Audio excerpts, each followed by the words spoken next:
विषय देखा जाउछि हे सदाप्रभु मु जाने मनुष्यर गति ताहार आयत्त नुहे निज पाद विक्षेप स्थिर करिवार गमनकारी मनुष्यर साध्य नुहे। हितोपदेश में देखिलु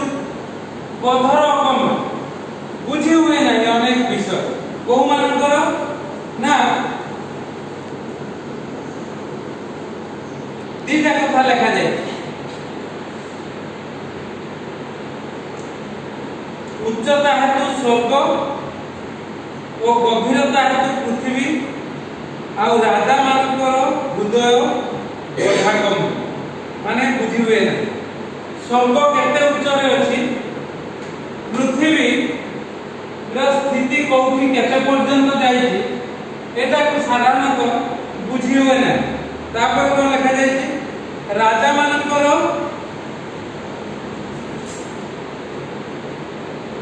हृदय बधर राजा माने जो माने उच्च पदरे अधिष्ठित होइछन्ति सेते बेले राजा राजुला शासन थिला एबे राजा राजुला शासन नाही आउ एबे गणतंत्र रे मंत्री परिषद सब अछन्ति सेमानकर चिंता भावना बुझी हुए ना कारण से गोटे विषय चिंता करती आ गोटे विषय से कहते से बुझा जानिबा बोध अगम्य न होबा सब विषय को जी जहा कहू चुटकी रे बुझी दिबा आमको किछिटा पदक्षेप नबा कहो एठी राजा मानकर कथा कहीं बुझी हुए ना कारण से कूट कपटर कथा कहते ए प्रकार कथा कहते जे प्रकार लोक माने भावंती कोन ना से माने राजा से ये ठीक कहउछन्ती बोले किंतु कूट कपट छळ रे जो कथावार्ता ताहा से माने बुझी पारंती ना कूट कपट ताक वाक्य रे मध्य देखिबा किंतु ए सब बुझिबा पई हमको गोटे प्रार्थना करबा को जिरिबा जतुका सेते बेले प्रार्थना कर कारण से कहले हे प्रभु मु जाने मनुष्य मानकर गति से माने जो प्रकार चल प्रचल करंती ताहा मनुष्यर आयत्त नहे। हे सदा प्रभु 24 पद मते शासन कर मात्र विचार पूर्वक कर प्रभु मोर आयत्त मोर गति नहीं मु भूलभाल कर दिए मत शासन कर किंतु विचार पूर्वक कर क्रोधरे करनी मु भूलभाल रे कर दउची मनुष्य हिसाब रे मोर आदि पितामाता जहा करिथिले सेही अनुसार मु कर दउची प्रभु मते विचार कर किंतु क्रोधरे करनी करले तुमरे मते विनाश करिवो लेखा जाउ प्रभु सब करि पार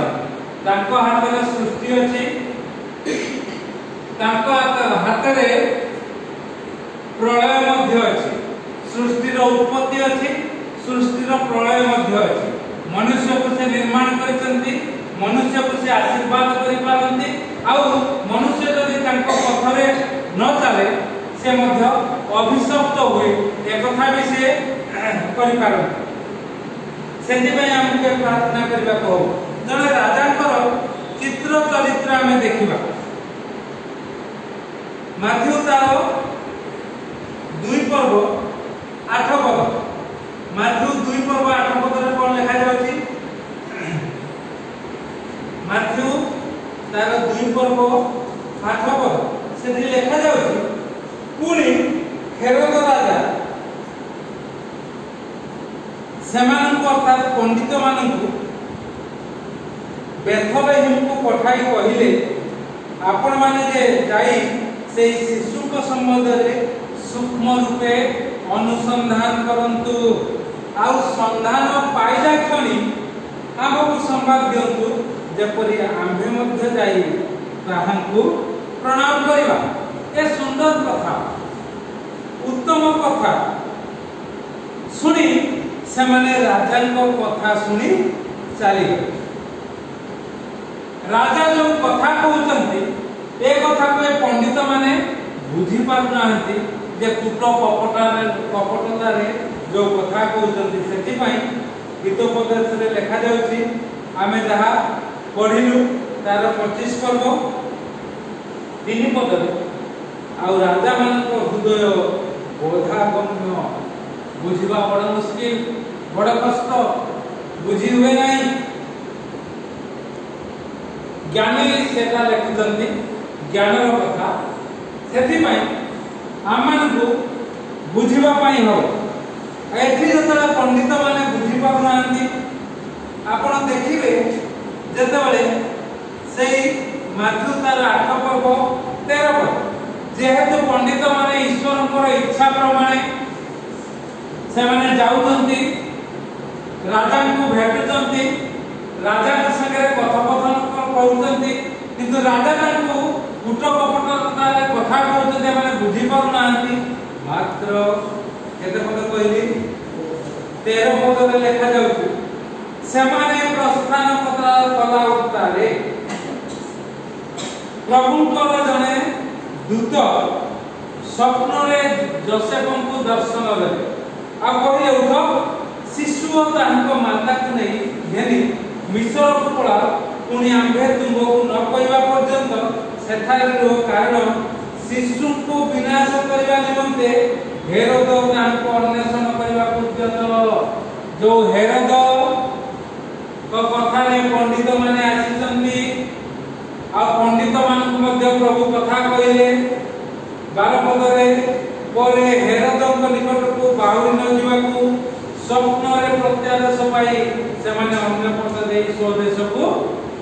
प्रस्थान करे एठी कथा होची पंडित माने बुद्धि पाई जानते हेरोद कथा राजा आज्ञा पालन करी मानी से माने सीधा सड़क जाइछन किंतु एमाने जो कूट कपट करिसंती ताकू ईश्वरंकर शक्ति ताकू जणै देती से माने जो पथ दे पुनर्बार राजा को पाखु जीवा कथा से माने अन्य पथ दे पळै जाइसंती तापरे जो शिशु जन्म होइतिले तांकर बापा मां को प्रभु ईश्वर कथा होचंती ईश्वरंकर दूत जे राजा ए शिशु को मारिबा उद्यत तुम्हें स्थान छाड़ी पड़ा बोधगम्य ए जगत रे किए को प्रकार मन नहीं कथा कहूची आपण एवं मु बुझी दिबा जदी आमाने प्रभु कटारे थिबा प्रभु कटारे लागि रहुथिबा सेतबे आत्मा हमको कथा कहबे नाइ रे बाबू एटा कर आज कुनपुर मंडली रे जुबली पालन हो हमर एठी मुख्य वक्ता ताकर स्त्री से अछन गतकाली आ से माने आसी कहले आगे काली एठी आपण बंद कर देले होबनी आ सेठी की समस्त जिवे मुके ना मु ताको निमंत्रण करछि सेठी का एबे मु सेठू ही आसु देखिली 11:30-35 से आरंभ कले आ मु 11:30 रे 12 कर बाहर के आसीबा कथा 11:40 रे आसीले तापर आसी प्रस्तुत हो अर्थात प्रभु को जे गौरव दब महिमा करिवो ते ड्राइवर जतने मते नै के आसीला जागे मु कहला हमर 12 टा रुपे होछि बेटा मु सेटा जम्मा एपोर्ट सपोर्ट करि पारि नै कारण जोठु प्रभु हमको उठे हमर लोक माने आसीबे से तो से निजे कहबो जे आज्ञा जणे हेले भी सेठी कहबो ना जे प्रभु आपनको जे से क्रिश्चियन रहे तो ये होची कथा बोधगम्य किछि रहयो नै कोन परिवार न परिवार किंतु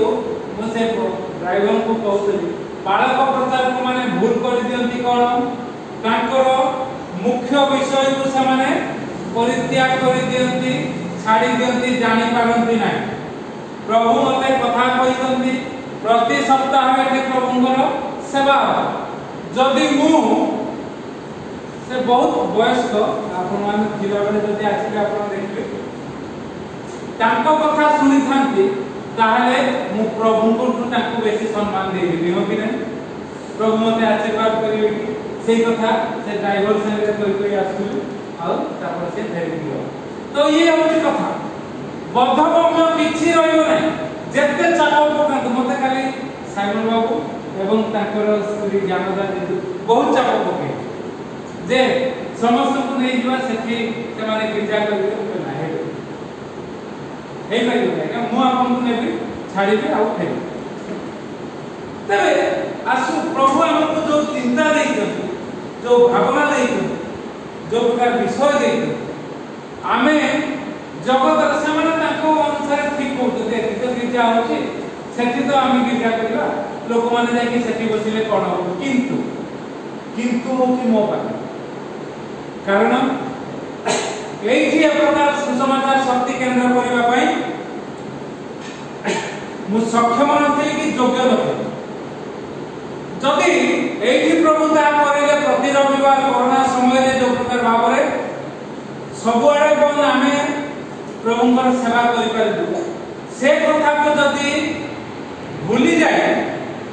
मु से ठीक कथा कहू तांको कथा रे माति जाई थांती आ सेठी आपण मान को नै सेठी बठै थांती एठी सेवा बंद हे जाता निश्चित भाव रे प्रभुंकर नाम गौरव हे जाता वाक्य सबुठी समान से भलो प्रचार किंतु कथा होची आमे जोति पय एकाठी बोधगम्य रहिला नाही हो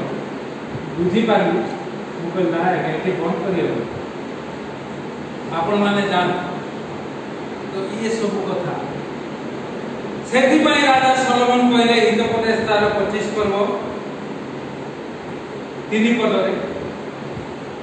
उच्चता हेतु स्वर्ग गभीरता हेतु पृथ्वी स्वर्ग एवं पृथ्वी निर्माण करचंती प्रभु तांकर कथा आउ राजा मानकर हृदय बोधर गम्य ताहा लोक माने बुझी पारंती नाही किंतु लोक माने बुझी पारिबे जदि यीशु को मार्ग को आसीबे यीशु को पथरे चलिबे प्रभु यीशु जो पुनका भाव रे हमकु उठेई जंती तांकर सेवा करबा पई सेटा केबे भी भूलिबे ना तबे किछि बोधगम्य रहइबो किछि अबुझा रहइबो नै